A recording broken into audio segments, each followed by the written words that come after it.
That video and listen to what he had to say. What can you tell us about what happened here this morning? At the church across the street from us here during the 8 o'clock service this morning, a gentleman walked down the aisle, spoke with the pastor. The pastor came down, and then the gentleman pulled out a firearm and shot the preacher. At that time, he pulled the gun jammed. He pulled out a knife and injured himself. And then several people tried to grab him, and two of those people were slightly injured by the knife as well.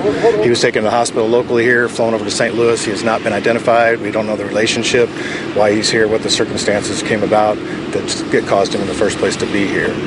But the investigation continues on. Maryville Police Department has asked the state police to take over, so our investigations, our forensics, all of our people are here. They're doing interviews, video interviews with other people. There's a lot of upsetness, probably 150 people in the crowd at the time this occurred. The pastor died? Yes, he did. His name's Fred Winters. He's in his mid-40s from Edwardsville. He's the senior pastor here at the Baptist Church. What about the conditions of the other two? They said the injuries were not life-threatening and they would be treated at the local hospital for minor cuts. Total of 4? It would be the suspect, preacher, and the two people. I heard that the one of the men, though, was transported via helicopter. It's your understanding only the suspect was That's my understanding is only the suspect. Had the service actually begun?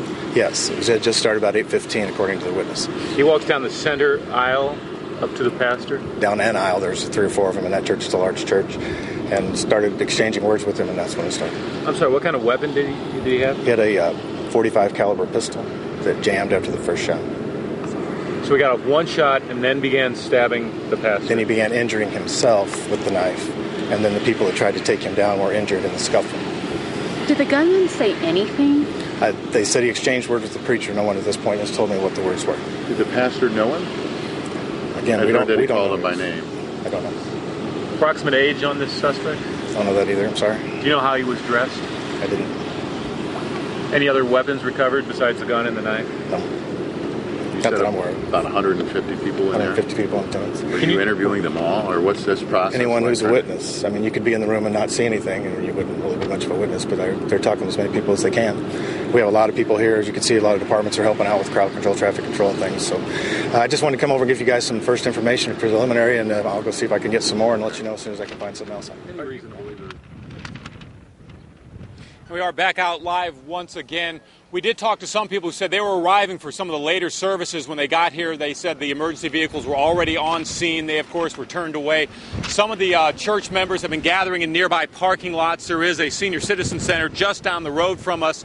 Several were gathered there consoling each other as they heard the news. And, of course, a lot of folks you see on cell phones telling each other. We did talk to one church member who says this church has about 1,500 members. He says on any given Sunday you may have 1,000 people or so, or I'm sorry, up to 2,000 rather at the services. There are 3 services spread throughout the morning.